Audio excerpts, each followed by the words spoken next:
Welcome back to another episode of the Look Mom Hustling podcast. I'm Sarah, and that's Drew.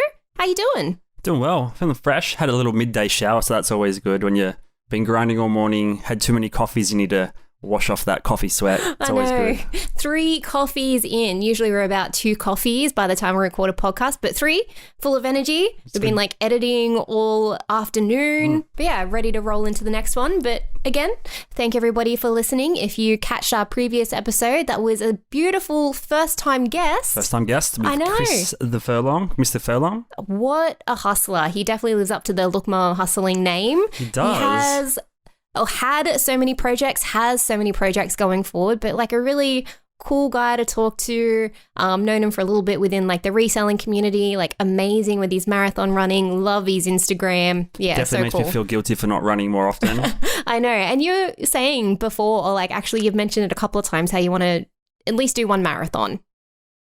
I think we said it, we're going to do it this year, didn't we? I shouldn't repeat that and be held to our words, but one day we'll get there. Yeah, one day we'll tick it off the bucket list of completing a marathon. It's not on the bucket list. It's just something to do. I don't want to hold it in that high esteem, but yeah, maybe a marathon, maybe even a triathlon. Oh. If I learn to hold my breath underwater for a long enough time. Yeah. Are you any good at holding your breath underwater? No.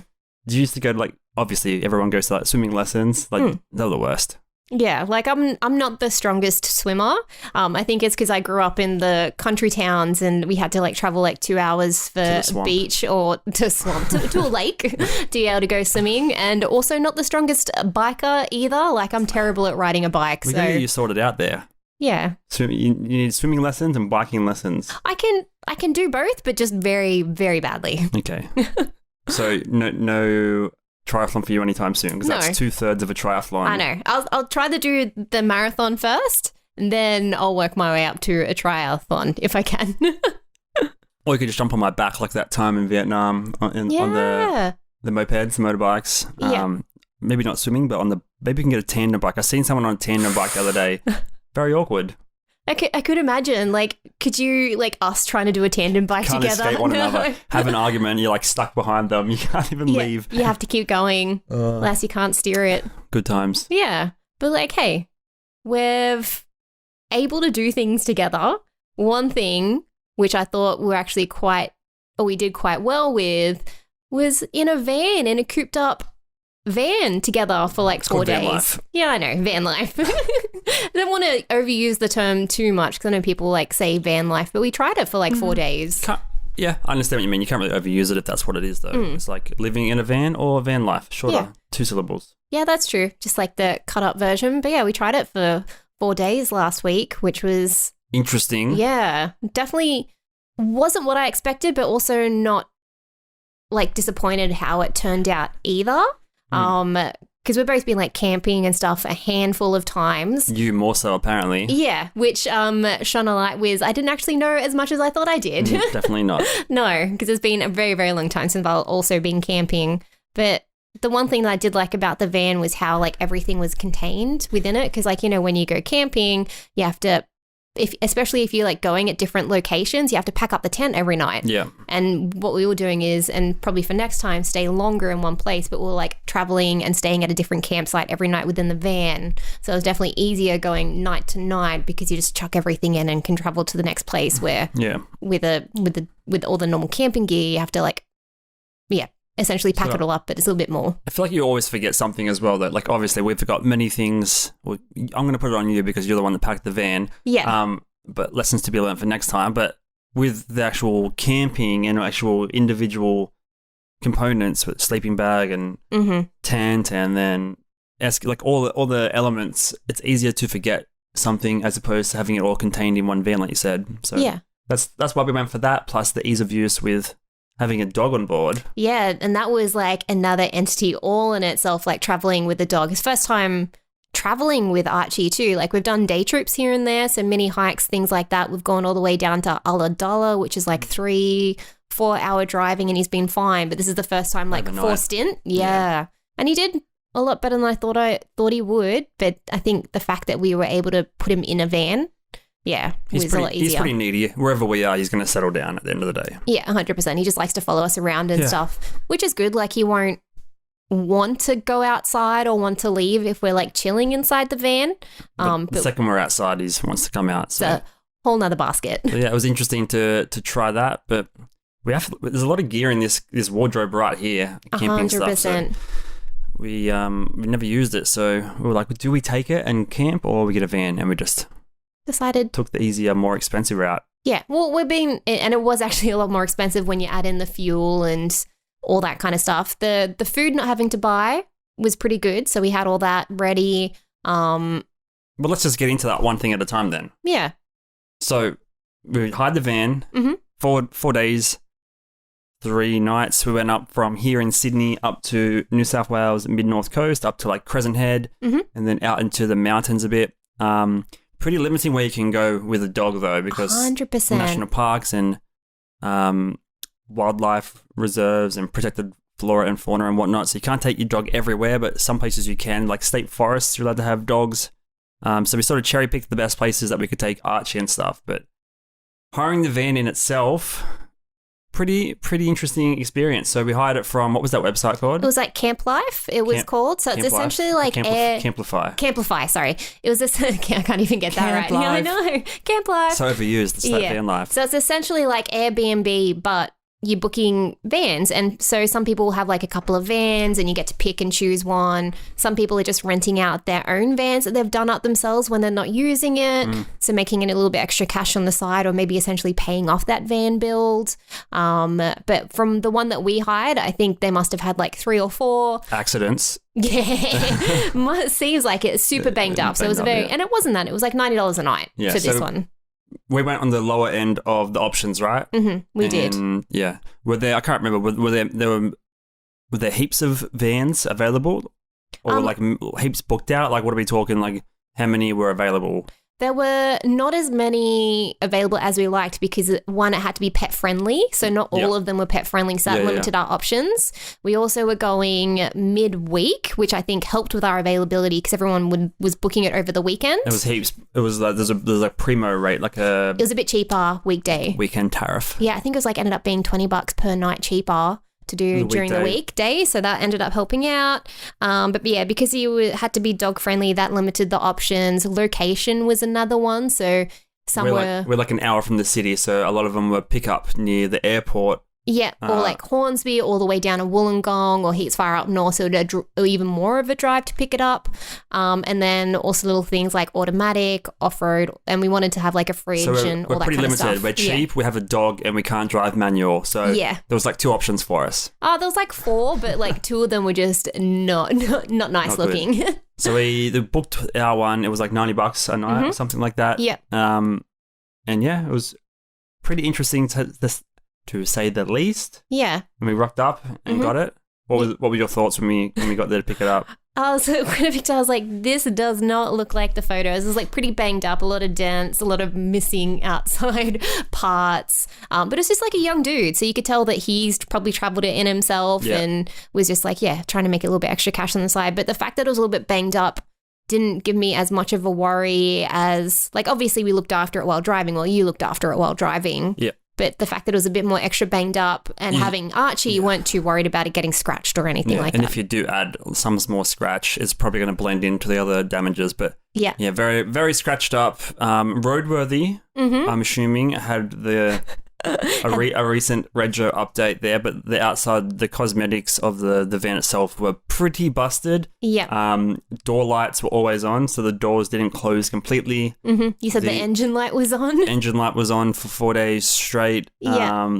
You can just tell it's just been scratched up and stuff heaps of times, which is fine, but it wasn't that clear in the images, but that's what you get when you're booking something online. Obviously, you're going to show the best things and advertise those, and it's probably like older photos and things like that. And the heater, we only found out the heater wasn't working halfway through. So no heater. Door didn't close, and the window kept the driver's door electronic window would not close either. So there was wind gushing in my right ear the entire time, which is fine. Yeah, but then you start to ask the question: this $90, how much further could it have gone if we pushed it to like 110? Yeah. Like, would we have gotten a primo van? Yeah. Or not? But would have been a little bit easier to drive, all that kind of stuff. Yeah, but you start doing the math and you're like, okay, this guy's made a fair bit of money off us and this pretty crummy van in half this week. So pretty interesting little side hustle, actually. Yeah, which made me sort of think is like, could we possibly do this? But yeah, the bed was like a lot comfier than I thought. So that was actually nice having the bed fully set up the whole entire time, because we watched a couple of like other people's videos and versions. So in hindsight, we didn't watch enough van life videos prior to get tips and tricks about how to manage everything. We just sort of hired the most appropriate van for us and just sort of figured it out our own way, which was probably the best way to do it. And then you can watch other people. There's like so much van life content out there to get ideas from. But yeah, it was interesting.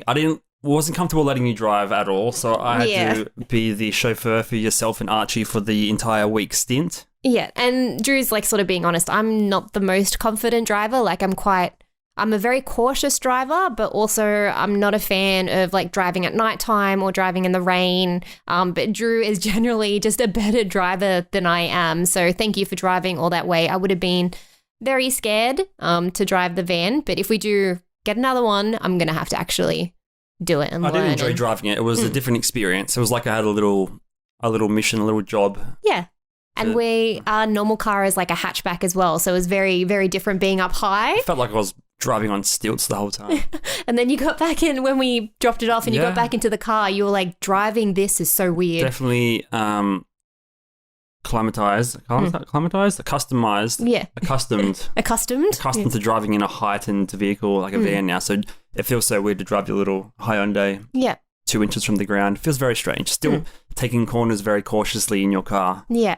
Even a week later. You're doing that in the van as well. But overall, so like when we got there on the first night, the drive was pretty cruisy. Got there after dark, which we all know is a big camping no-no. We just happened to leave a bit late in the morning and everything and got a bit delayed. So we ended up getting there at nighttime.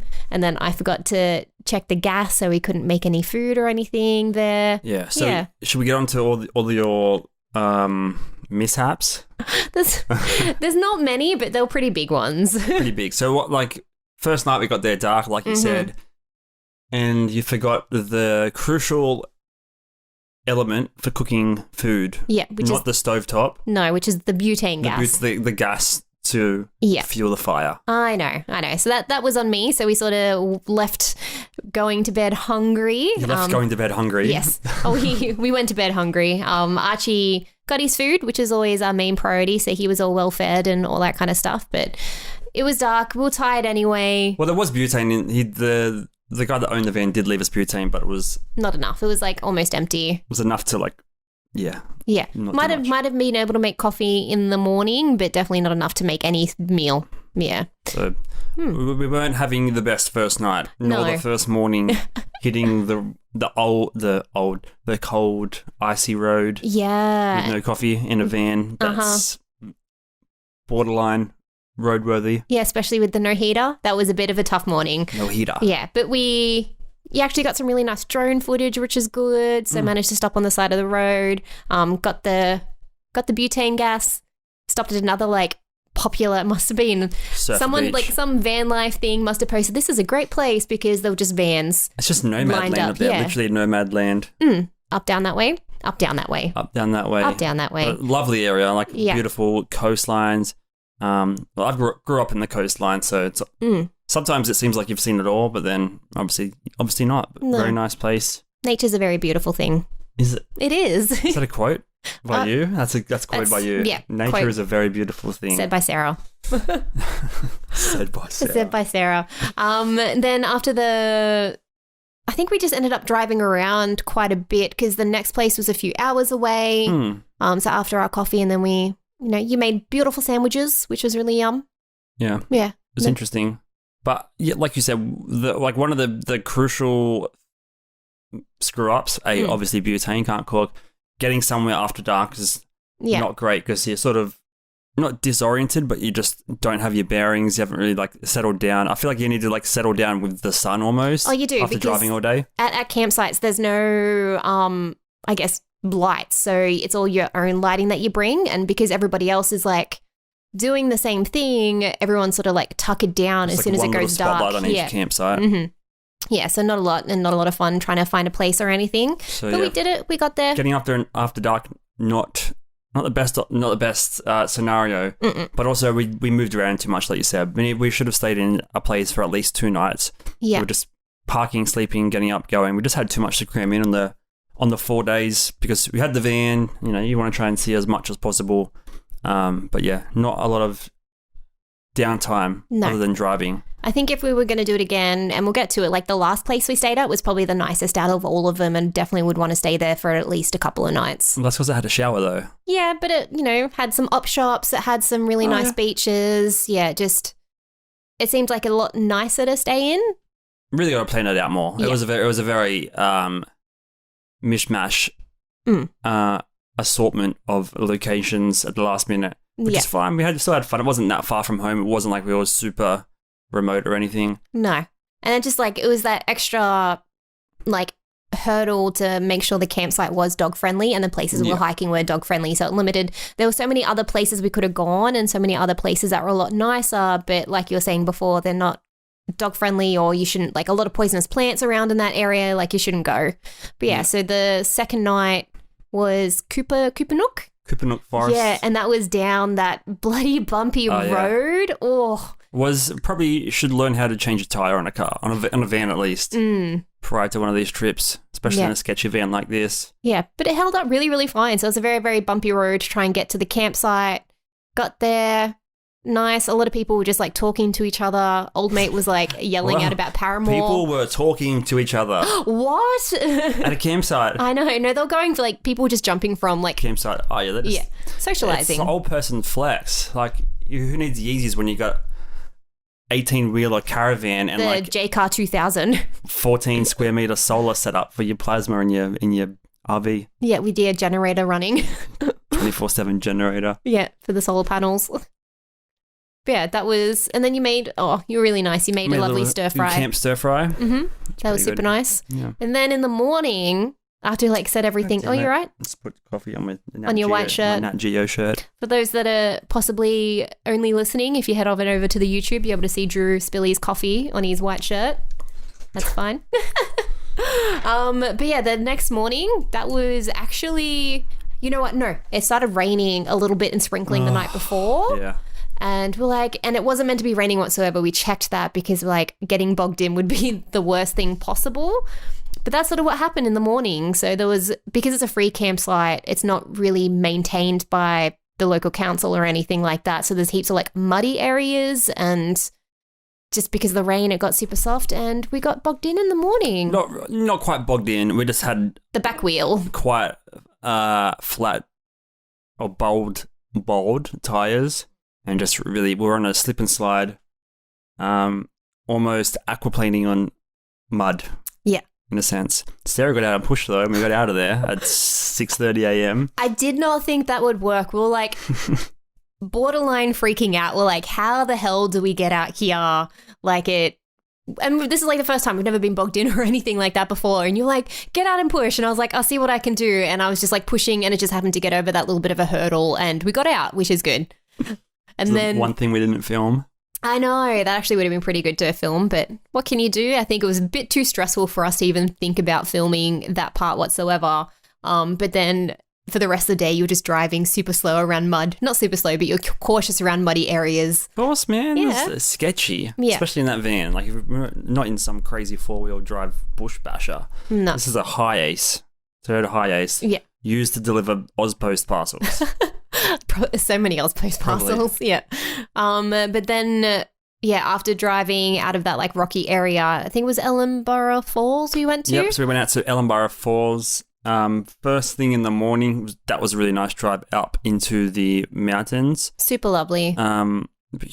Beautiful waterfall. There was no one there, so we got there and just chilled out in the van for a little bit because it was freezing. So cold. Really nice little waterfall. We went for a hike down there.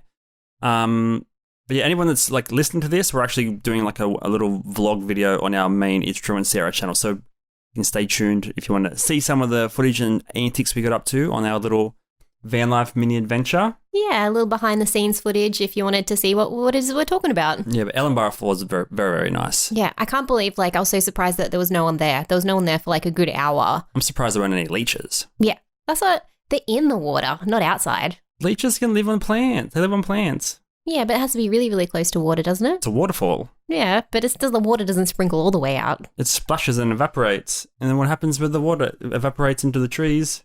All right. And then leeches drink water and your blood. Pretty sure that's how ecology works. I'll wait till I see a leash and get one on me from like a plant. Next time, in any rainforest, next time we need a little can of salt, little salt shaker. Little salt shaker for the leeches? Yep. Yeah, it's not fun. Have you ever been bitten by one? Yeah. Yeah, it's not fun.